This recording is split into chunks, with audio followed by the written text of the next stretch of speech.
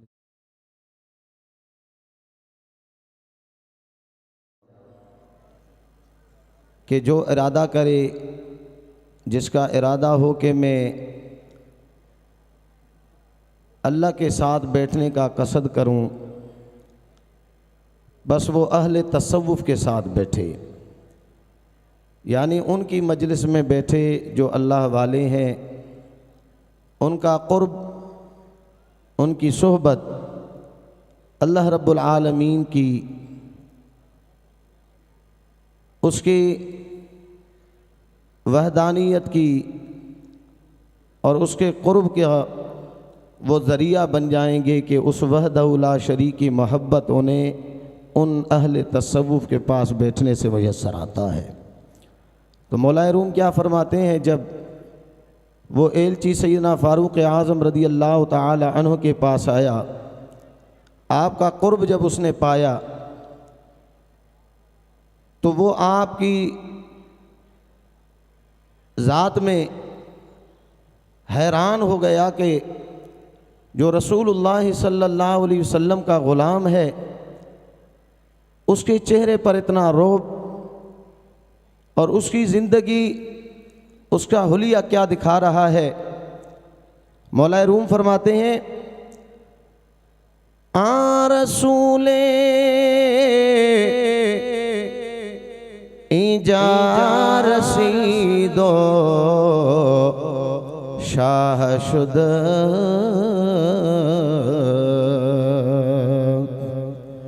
वाला अंदर कुदरतुल्लाह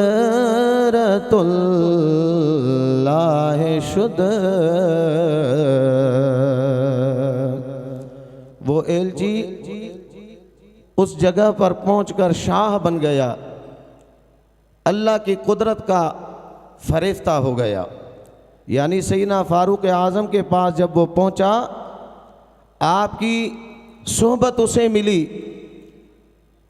तो वो हैरान रह गया, अल्लाह तबारक व तआला की कुदरत का फरिश्ता हो गया कि वो लोग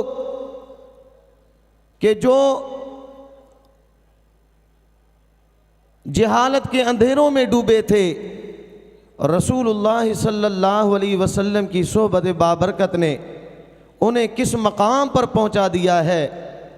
चंद लम्हों की सोहबत जब उसे सैयदना फ़ारूक़ आज़म रज़ी अल्लाह ताला अन्हु की मुयस्सर आई तो वो हैरान रह गया। आ रसूले अज खुद बशुद जी यक दो जाम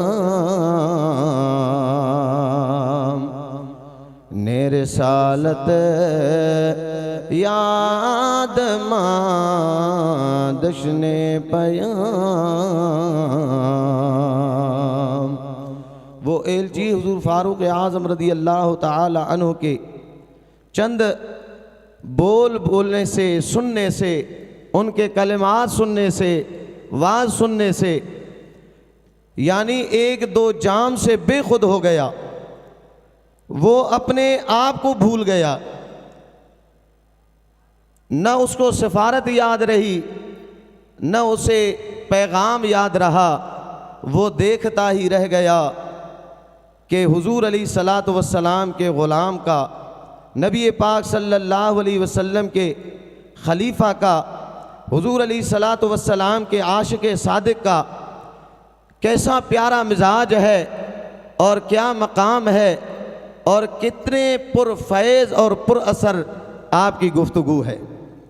आरिफ रूमी फरमाते हैं, जब वो उनकी सोहबत में आता है और जब वो फैज़ पाने लगता है तो फरमाते हैं अब वो एलची फारूक आज़म रज़ी अल्लाह तआला के फैज़ में ऐसा डूब गया। तो आपने एक मिसाल दी, फरमाते हैं जिस तरह सैलाब का पानी दरिया में पहुंचता है तो उसकी मिसाल फिर आपने दी कि सैल चू आमद बदरिया बहर गश्त दाना चू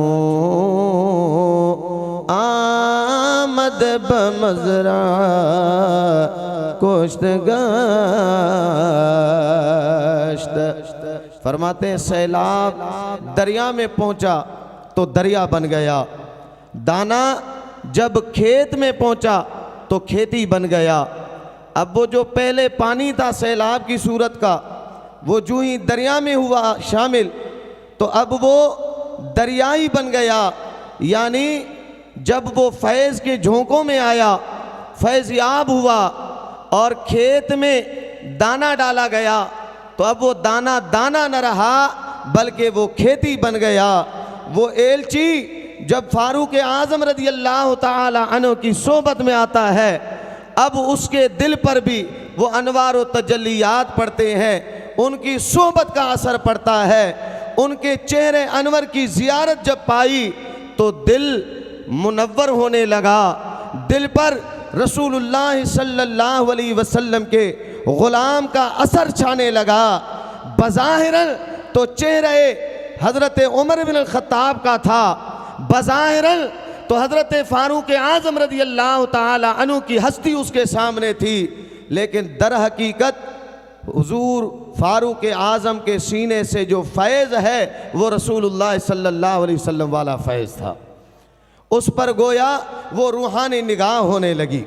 अब आरिफ रूमी फरमाते हैं जब एक आम आदमी जब एक दाने की सूरत में, वो जब दाना खेत में पड़ता है तो खेती बन जाता है, जब एक आम आदमी अल्लाह वालों की सोबत में जाता है, एक दाने की मस्ताक बनकर जब वो उनकी सोबत में पा जाता है, जब उनकी सोबत में आ जाता है तो उस पर भी वो निगाह इनायत होती है, वो मेहरबानी होती है। हुजूर अलैहिस्सलातु वस्सलाम की मोहब्बत का वो जाम पिला देते हैं। और यकीनन आज यहाँ दरबार आलिया अल्लाहाबाद शरीफ कंडियारों में महबूब पीरो मुर्शिद हज़रत ख्वाजा महबूब सज्जन साईं की हम नगरी में आए हैं, यकीनन हम पर भी उनकी ज़रूर निगाह इनायत होगी। चूँकि अशार काफ़ी हैं, मैं सिर्फ आखिरी शेर पढ़कर अपनी गुफ्तगू ख़त्म करने चला हूँ। एक वो शख्स जो कुरान से दूर है, हदीस से दूर है, अब आरिफ रूमी रहमतुल्लाह अलैह उसके लिए एक मिसाल देते हैं। क्या फरमाते हैं? वर बख्वानी वाने कुरान पज़ीर अंबियाओ औलियारा दीदगीर। फरमाते हैं अगर तू कुरान पढ़ता है और उस पर अमल करने वाला नहीं है, अंबिया और औलिया का दीदार समझ। यानी अगर तू कुरान से रसूलुल्लाह सल्लल्लाहु अलैहि वसल्लम के फरमान से दूर है, अब तुझ पर वाजिब है कि तू औलिया अल्लाह की सोबत इख्तियार करे, अल्लाह वालों की सोबत में आना जाना रखे, अल्लाह वालों की सोबत में आना तेरा काम है। और जिस तरह सैयदना फारूक आज़म रज़ी अल्लाह ताला की सोहबत पाकर वो एलची हैरान हो सजदर रह गया, अल्लाह की कुदरत का फरेफ्ता हो गया, इसी तरह जब तू अल्लाह वालों की सोहबत में आएगा, अपने कामिल मुर्शिद की निगाह में आएगा, अपने पीर की सोहबत पाएगा, तो रब के जलवे और प्यारे आका व मौला हज़रत सल्लल्लाहु अलैहि वसल्लम की मोहब्बत के वो जाम पिलाएंगे, वो रूहानी नज़ारे कराएंगे कि तू भी अल्लाह की कुदरत के नज़ारे देखकर हैरान हो परेशान हो जाएगा।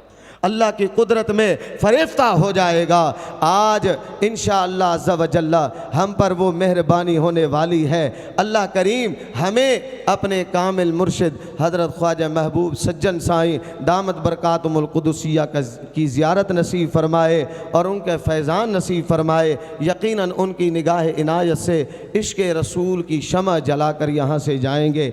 अल्लाह ताला फ़कीर का कहना आप प्यारे भाइयों का सुनना अपनी बारगाह में मंजूर व मकबूल फ़रमाए। हम सबको अमल की तौफ़ीक़ अता फ़रमाए। व आखिर दावाया अनिल हम्दुलिल्लाहि रब्बिल आलमीन।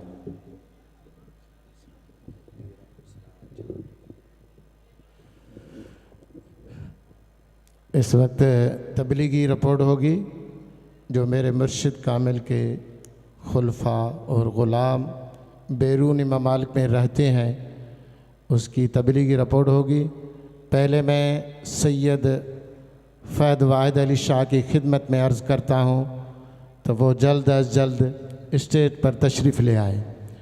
इस वक्त तबलीगी रिपोर्ट पेश करने के लिए मैं मुल्तमिस हूँ मोहतरम जनाब तौक़ीर अहमद ताहिरी जो नॉर्वे से तशरीफ़ ले आए, उनकी खिदमत में अर्ज़ है तो मुख्तसर तबलीगी रिपोर्ट पेश फरमाएँ।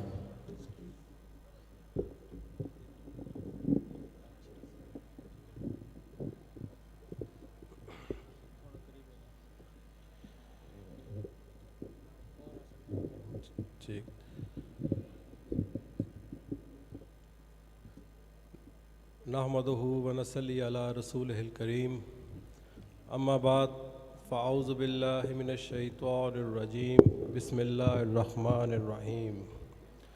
दोस्तों, तबलीगी रिपोर्ट पेश करने से पहले ये आजिज़ इस काबिल नहीं, ये मैं जानता हूँ, मेरा अल्लाह जानता है और मेरा मुर्शद जानता है, मगर हुक्म हुआ है तो ये आज कुछ हाल ज़रूर बयान करना चाहेगा। ये आजिज़ नॉर्वे में मुकीम है और यूरोप के मुख्तलिफ़ ममालिक में जाना होता है। हजूर का पैगाम इस आजिज़ के सीने में है, हजूर का साथ इस आजिज़ के साथ है।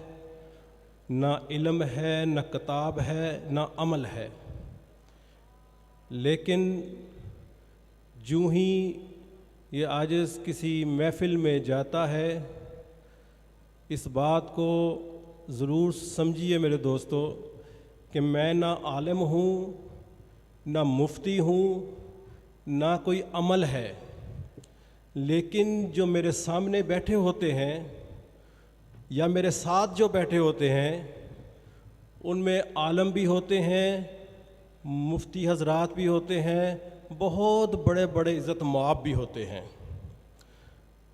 याजिज़ वहाँ पर जाता है और अपने अंदर ही अंदर अपने मुर्शिद से बातें करता है कि हजूर मैं यहाँ तो आ गया, अब आगे भी आप ही ने चलाना है, मेरा अपना तो यहाँ कुछ भी नहीं। बिस्मिल्लाह करके अपनी आँखों को बंद करके तसव्वुर करता हूँ कि अब मैं नहीं, मेरा मुर्शिद बोलेगा। तो जब ये आजिज़ 5 या 10 मिनट की गुफ्तगू करता है, क्योंकि उससे ज़्यादा हुजूर इजाज़त देते कि मैं लंबी गुफ्तगू करूँ, 5 या 10 मिनट की गुफ्तगू के बाद ये आजिज़ आपको बता रहा है स्पेन में ये वाक़या हुआ है कि मुफ्ती हजरात बैठे हुए हैं और वो महफिल से पहले मुझे बड़ी बड़ी बातें सुना रहे हैं और मैं सर झुकाए हुए सुन रहा हूँ। वो अपनी तकरीर भी कर रहे हैं और फिर मेरी बारी आती है तो मैं जब बोलता हूँ वो 5-10 मिनट अल्लाह के रसूल और मेरे मुर्शिद का पैगाम, मेरे मुर्शिद की मोहब्बत जब उनके सामने बयान होती है तो ये आजिज़ इस चीज़ का गवाह है कि वो मुफ्ती हजरात, वो उलमा कराम, वो इज़्ज़त मुआब, वो उस 10 मिनट की गुफ्तगू के बाद इस आजिज़ का हाथ चूम रहे थे और मुझे दरवाजे तक छोड़ने के लिए भी आए, और मैं अपने अंदर ही अंदर बता रहा था अपने आप को, हजूर ये क्या, हजूर ये क्या कमाल हो रहा है, हजूर का ही कमाल हो रहा है, हजूर का ही रंग हो रहा है, इस आजिज़ का कुछ भी नहीं। ये जिस्म भी इस आजिज़ की चीज़ नहीं है, ये मेरे मुर्शद के पास अमानत है, ये मेरे मुर्शद के पास है। जब चाहें जहां चाहें चला दें, चलने को तैयार है अल्हम्दुलिल्लाह। दोस्तों, यूरोप में मुख्तलिफ ममालिक में जाने की वजह से मुख्तलिफ लोगों से मुलाकात होती है, कभी बस का सफ़र, कभी टैक्सी का सफ़र। तो ये आजिज़ जिस सफ़र में भी हो, जिसके साथ भी हो, जिसके साथ भी गुफ्तगू कर रहा हो, नहीं देखता कि वो मुस्लिम है या गैर मुस्लिम या गैर मुस्लिम है। अपने मुर्शिद की बात जब सीने में आती है कि बोल दे, तो ये आजिज़ उसको भी ज़िक्र का पैगाम दे देता है। और अल्हम्दुलिल्लाह उसकी वजह से वो दोस्त राब्ते में आते हैं, और दोस्तों ने कलमा भी पढ़ा है, मुसलमान भी हुए हैं और जमात में भी आए हैं। मेरे दोस्तों, खलीफा अब्दुल रहीम साहब दुबई वाले, जो अक्सर व बेशतर सफ़र करते रहते हैं यूरोप की तरफ, उनके साथ इस आजिज़ का राब्ता रहता है। वो इस आजिज़ से पूछते रहते हैं कि आज मैं फ़लाँ मुल्क में हूँ, कल मैं फ़लाँ मुल्क में हूँगा, तो वहाँ कोई आपका कोई दोस्त जानने वाला तो ये आजिज़ पैगाम देना चाहता है। उस वक़्त वो खोजी की हालत होती है गालिबन उनकी, कि उनके पास उनके सीने में अल्लाह का ज़िक्र है, उनके सीने में मुर्शद की मोहब्बत है, तो वो ढूंढ रहे होते हैं कि कोई मिले तो उनको ये पहुंचाऊं, शायद वो हीरा बन जाए। सुभान अल्लाह। उनकी मेहनत, उनकी काविश भी वहाँ पर रंग ला रही है।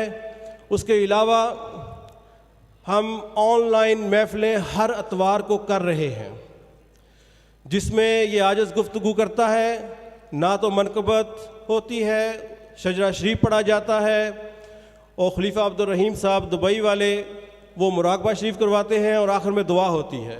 1 घंटे की वो महफ़िल होती है। उस 1 घंटे में हम अपने मुर्शद का पैगाम इंटरनेशनल लेवल पर हर मुल्क में जहाँ जहाँ कोई दोस्त हैं, जहाँ जहाँ कोई हमारे जानने वाले हैं, जहाँ जहाँ हजूर के जानने वाले और पहचान वाले और मुरीदैन हैं, उनको लिंक दे दिया जाता है कि वो ये लिंक आगे दोस्तों को पहुँचाते रहें। वो लिंक के ज़रिए हमें ये फ़ायदा हुआ है कि हमारा पैगाम लोगों के घरों तक जा रहा है, और घर बैठे वो लोग हजूर का पैगाम सुन रहे हैं। ख़वातीन तक ये बात पहुंच रही है। इस आजिज़ को ये बात करते हुए बहुत फ़ख्र महसूस हो रहा है कि ख़वातीन ने हजूर की शान सुनी, हजूर की बात सुनी, तो उन्होंने बैत होने का इरादा भी किया, और अल्हम्दुलिल्लाह वो पूरी फैमिली अल्हम्दुलिल्लाह इस वक्त बैत हो चुकी है। दोस्तों, इसी तरह इस आजिज़ की गुफ्तगू से, अब्दुल रहीम साहब की गुफ्तगू से, जब मैं नहीं कर सकता तो अब्दुल रहीम साहब कैरी ऑन करते हैं, तो उस गुफ्तगू से मुझे लास्ट जो महफ़िल हुई उसमें एक दोस्त ने बताया कि मेरे साथ एक गैर मुस्लिम बैठा हुआ था और वो ये गुफ्तगू सुन रहा था। उस गुफ्तगू सुनने के बाद उसने कहा कि मैं मुसलमान होना चाहता हूँ, मुसलमान होना चाहता हूँ। और जो दोस्त उसको सुना रहा था उसने उससे कहा कि मैं खलीफा साहब को बुलाऊंगा तो फिर बेहतर रहेगा कि आप ये कलमा पढ़ें। लेकिन बात करने का मकसद सिर्फ ये है कि हर रंग में अगर आप दिल से बात कर रहे हैं, अपने मुर्शद के तसव्वुर से बात कर रहे हैं, वो जो सबसे पीछे बैठा हुआ है वो भी सज्जन साईं है, जो सबसे आगे बैठा हुआ है वो भी सज्जन साईं है। इंशाअल्लाह ताला ये पैगाम हम पूरी दुनिया में फैलाते रहेंगे अपने मुर्शद की नज़र व करम से। और हम यहाँ पर साल में 1 मरतबा आते ही इसलिए हैं कि हजूर हमारे काम की तस्दीक फरमा दीजिए और हमें अपना अगला लाहे अमल दे दीजिए, हम उसके मुताबिक चलते रहेंगे, आप चलाते रहेंगे, हम काम करते रहेंगे, आप हमसे काम लेते रहेंगे इंशाअल्लाह ताला। जज़ाकल्लाह खैरम। ये छोटी सी मुख्तसर सी रिपोर्ट जो आपके सामने पेश की, अल्लाह सुब्हानहू ताला के हुजूर दुआ है कि मेरे मुर्शद को कबूल हो। आप दोस्त इस आजिज़ के लिए दुआ कीजिएगा, इंतहाई गुनाहगार है, आपकी दुआओं की अशद ज़रूरत है। इंशाअल्लाह ताला हम इसी तरह इंशाअल्लाह काम करते रहेंगे और हुजूर की कदम बोसी के लिए हाज़िर होते रहेंगे। जज़ाकल्लाह खैरुम।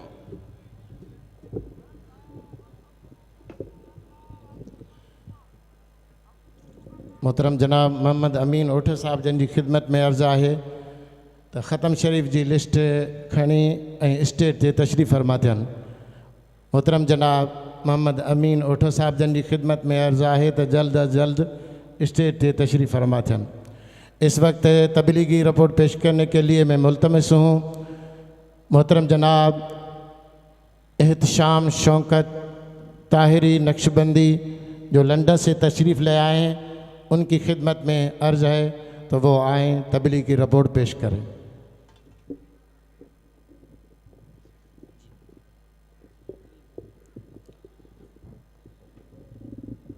नहमदहु व नसल्ली अला रसूलिहिल करीम, अम्मा बाद फ़ौज़ बिल्लाहि मिनश शैतानिर रजीम, बिस्मिल्लाहिर रहमानिर रहीम।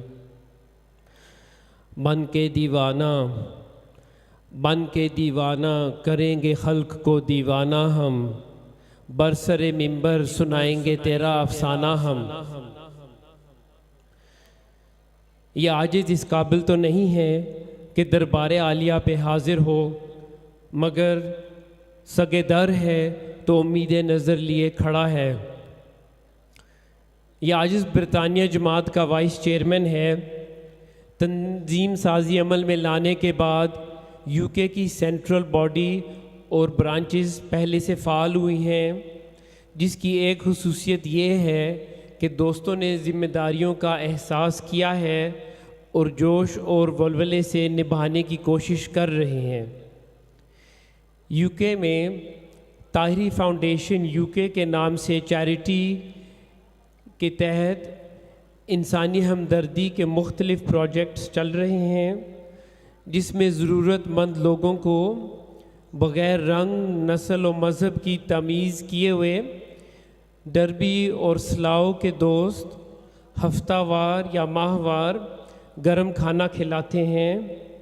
जी हाँ, यूके और अमेरिका जैसे तरक्की याफ्ता ममालिक में भी गरीब और बेघर लोग बसते हैं।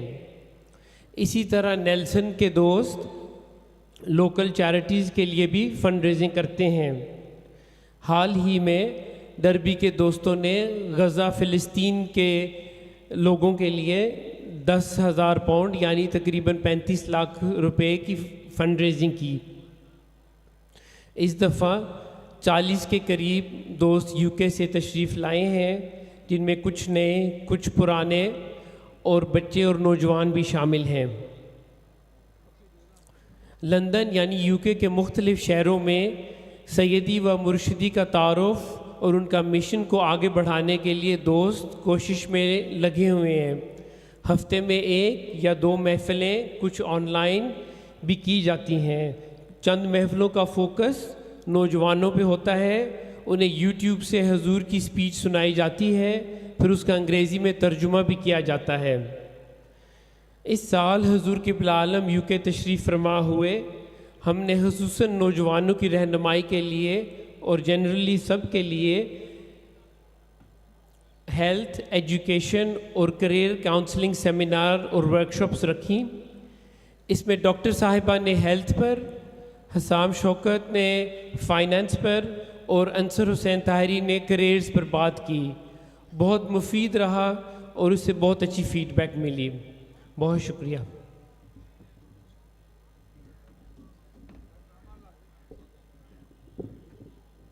मेहरबानी।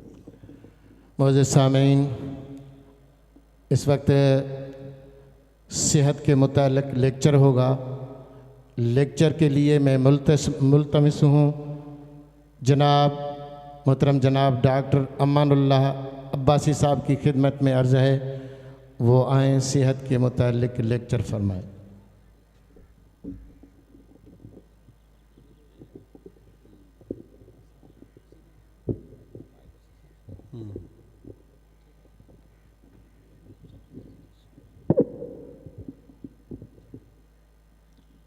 औज़ुबिल्लाहिमिनश्शैतानिर्रजीम बिस्मिल्लाहिर्रहमानिर्रहीम।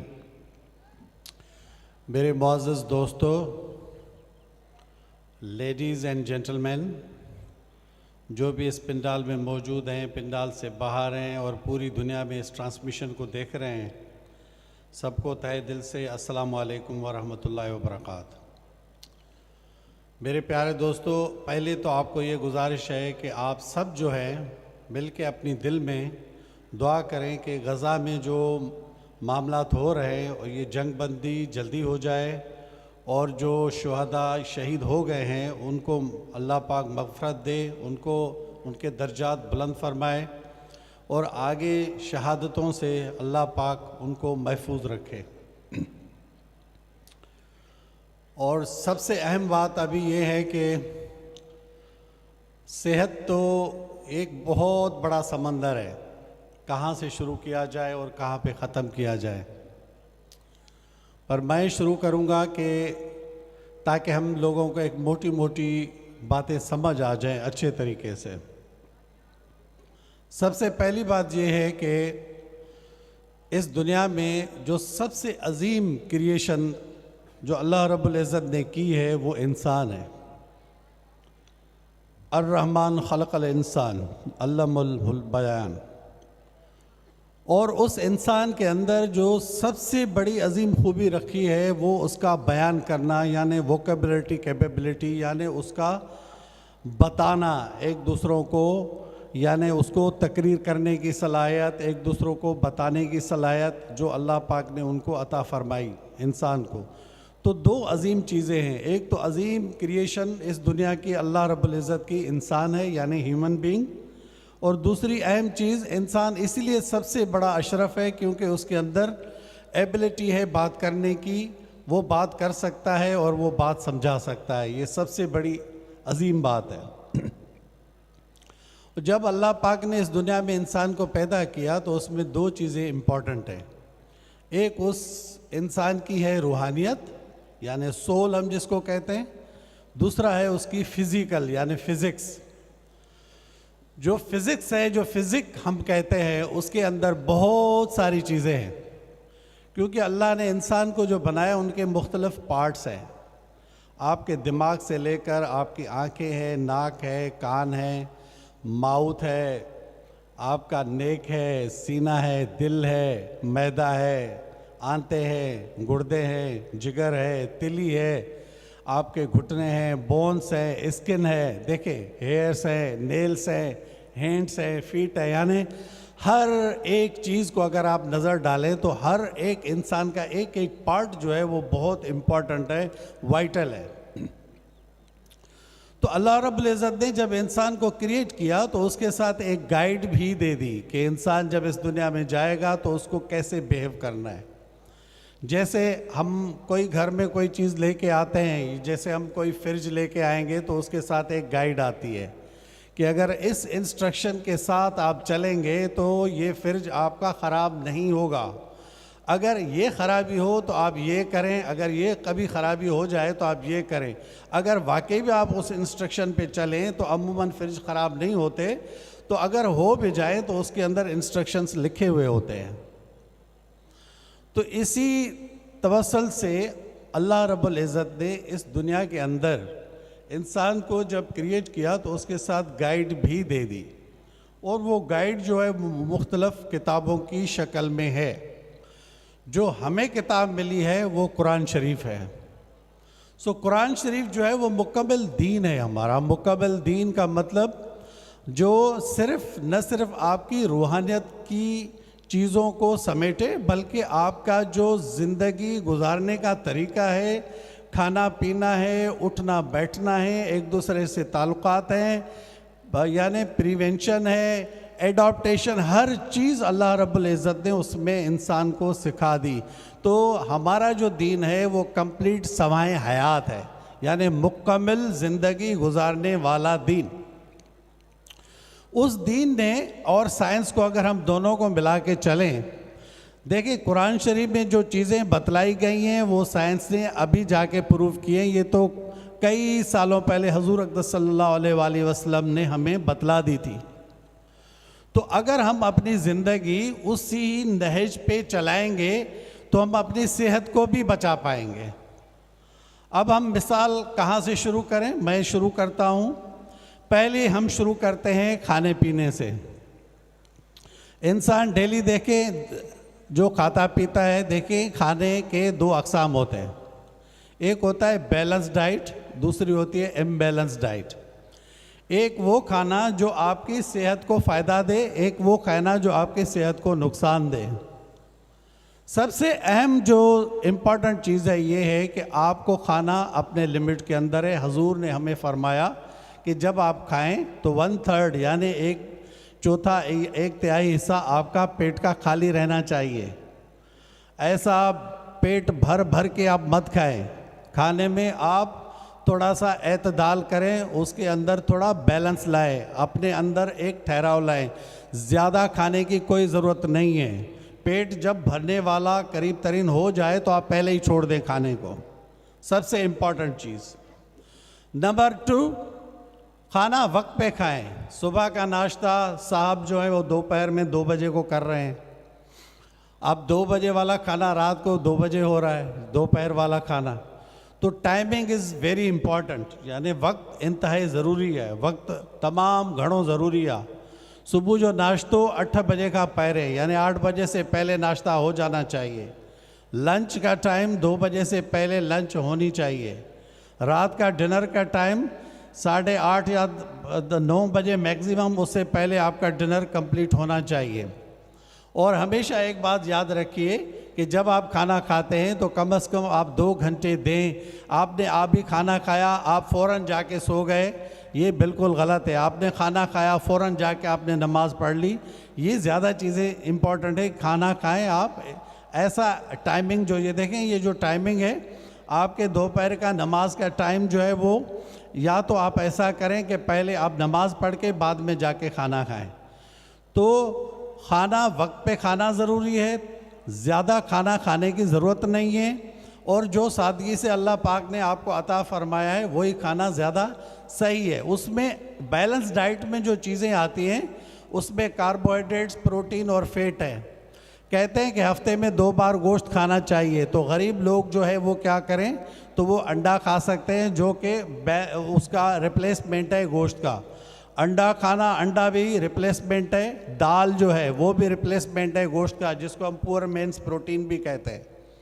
तो हफ्ते में 2 बार प्रोटीन डाइट होनी चाहिए जो कि इंतहाई ज़रूरी है। ज़्यादा खाना आपको नहीं खाना।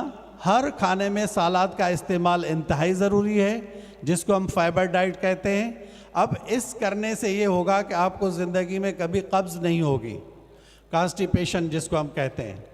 जो खाना खाने के साथ साथ आपको सलाद का इस्तेमाल करना इंतहाई ज़रूरी है और पानी का अक्सर इस्तेमाल करना इंतहाई ज़रूरी है।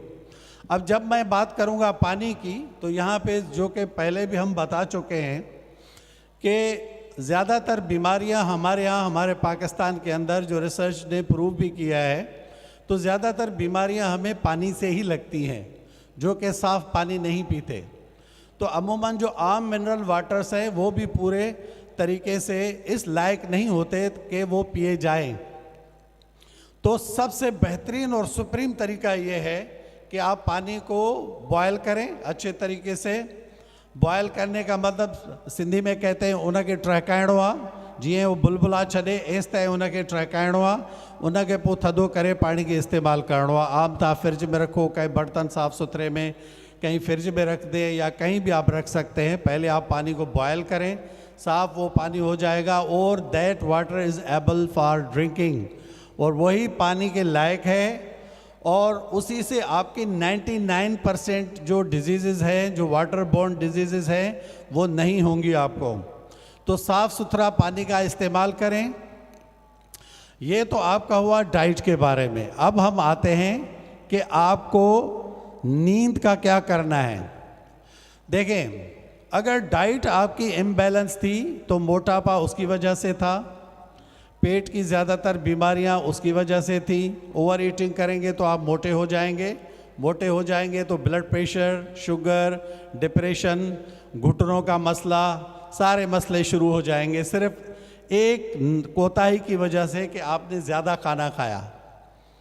और सिमिलरली अगर आप, दूसरी जो अहम बात मैं कर रहा था वो ये था कि आपका जो डेली उठने का क्या टाइम होना चाहिए, सोने का क्या टाइम होना चाहिए, जो कि बहुत इम्पॉर्टेंट है। क्यों? आजकल अगर आप जनरल ओपीडी में जाएंगे, जहां हम ओपीडी करते हैं, मरीज़ों को देखते हैं हर इदारे के अंदर, वहाँ 100 में से 80% जो मरीज़ हैं वो GIT यानी गैस्ट्रो इंटेस्टाइनल डिजीज़ की शिकायत करते हैं। कहते हैं डॉक्टर साहब मैदे में दर्द है, पेट फूलता है, पेट में जलन है, सीने में जलन है और भूख नहीं लगती, खाना खाता हूँ तो पड़ा रहता है, पेट बिल्कुल फूला फूला रहता है, पेट में बहुत बड़ी बेचैनी है। ज़्यादातर ये आपको कहने को ओपीडी में 80% पेशेंट यही आते हैं। और इन मरीज़ों में 80% जो काज है वो है फंक्शनल गैस्ट्रोइंटेस्टाइनल डिजीज़, यानी फंक्शनल मीन्स साइकोलॉजिकल, ज़हनी दबाव, तनाव, डिप्रेशन, एंग्जाइटी एंड टेंशन। ये डिप्रेशन, एंग्जाइटी और टेंशन क्यों हो रहा है? What is the reason behind it? इसका रीज़न जो टॉप पे है, जो मैं आपसे अभी शेयर कर रहा हूँ, और आप सबको ये जहन में रखना चाहिए, ता सभिनी के इहो जहन में रखणु खपे त माहिर जेकी ॻाल्हि कयां थो, इन जी इंतहाई सख़्त क़िस्म जी अहमियत आहे ऐं इनखे तव्हांखे दिलि ऐं दिमाग़ सां हींअर ॿुधणो बि आहे ऐं उन ते अमल बि करिणो आहे। ऐं मां उमेद कंदुसि इंशा अल्लाह त तव्हां उन ते अमल कंदव। वह कड़ी गाल है? कौन सी वो बात है? वो बात ये है कि रात को जब आप बेड पे जाएं तो कभी भी ऐसा मत करें कि आप 10 बजे के बाद जागते रहें, जो कि इंतहाई सख्त तरीन प्रोहिबिटेड है in case of medical terminology. तो तहां के निंड जे किया है रात जो 10 बजे सुबह पवणो आहे, साजी सजी रात माण्हू जागन था, 2 बजे 2:30 बजे निंड कन था, यो इंतहाई ज़रूरी है, ये रॉन्ग है। नींद अपने वक्त पे करनी है, सुबह को सवेरे उठना है और सुबह को सवेरे उठने के अपने नमाज को अदा करना है, पूरे 5 वक्त दिन में नमाज अदा करनी है। नमाज पढ़ने से जो फ़ायदे हैं वो ये हैं कि जो आपकी बॉडी की एक्टिविटी 5 वक्त होती है उसमें आपके घुटनों की तकलीफ़ नहीं होगी और आप हर वक्त हैंड वॉश करते हैं, फेस वॉश करते हैं, तो आप सुकून में रहेंगे। आपको जो GI डिजीज़ हैं वो नहीं होंगी, आँखें आपकी साफ़ सुथरी रहेंगी, आँखों की डिजीज़ नहीं होंगी, कोई बॉयल्स वगैरह आपको नहीं होंगे, आपके फेस की स्किन जो है वो साफ़ सुथरी रहेगी। तो 5 वक्त नमाज़ पढ़ने से, हालांकि बज़ाहिर देखा जाए तो नमाज जो है एक इबादत है, मगर अल्लाह ने उसके लिए हमारे इंसानों के लिए एक बड़ी हिकमत रखी है। तो आपको जल्दी रात को सोना है और सुबह को जल्दी उठना है, नींद में कभी डिस्टर्बेंस नहीं होनी चाहिए। और एवरेज जो टाइम है नींद का वो 18 से ऊपर के जो एज के लोग हैं उसमें 7 से 9 घंटे है। और जैसे जैसे बच्चा नीचे एज में चला जाए, जैसे 15 साल, 14 साल, 6 साल, 8 साल या 2 साल, 1 साल, 6 महीने, 3 महीने, ऐसे ऐसे नींद बढ़ती जाती है, 13 घंटे, 14 घंटे, 16 घंटे, तो उसमें हमें ज़्यादा नींद की ज़रूरत होती है। तो नींद जो है वो प्रॉपर टाइम पे करना इंतहाई ज़रूरी है। सारी सारी रात जागने की ज़रूरत नहीं है। सारी रात आप जागेंगे तो उससे क्या होगा, आपके दिमाग के जो केमिकल्स हैं, जो हार्मोन्स हैं, वो डिसबैलेंस होंगे। आपको एंग्जाइटी, डिप्रेशन यहीं से शुरू होगा, आपकी तबीयत में उकताहट आएगी और आप ज़रे बात पे झगड़ेलू बन जाएंगे, झगड़ा करेंगे। आपका जो ज़िंदगी का बैलेंस है वो अच्छा, सही, साफ़ सुथरा नहीं चल पाएगा। और जब आप मेंटली डिस्टर्ब रहेंगे तो आप आम मुआशरे में, जैसे दोस्तों के साथ, वर्किंग प्लेस पे या जहीं भी जाएंगे तो आपको ट्रबल ही फेस करना पड़ेगा और अपने अपने काम पे सही कंसंट्रेट नहीं कर पाएंगे। क्योंकि अगर नींद कम है तो लेक ऑफ एनर्जी होगी, लेक ऑफ वर्किंग एबिलिटी होगी, आपके पट्टे कमज़ोर हो जाएंगे, आपका दिल कमज़ोर होना शुरू होगा, कोलेस्ट्रॉल बढ़ेगा, ओबेसिटी बढ़ेगी यानी मोटापा बढ़ेगा, दिल की बीमारियां बढ़ेंगी, जहनी बीमारियां बढ़ेंगी, आपके मुआशरती मसले ख़राब हो जाएंगे, इमोशनलिज्म, सोशल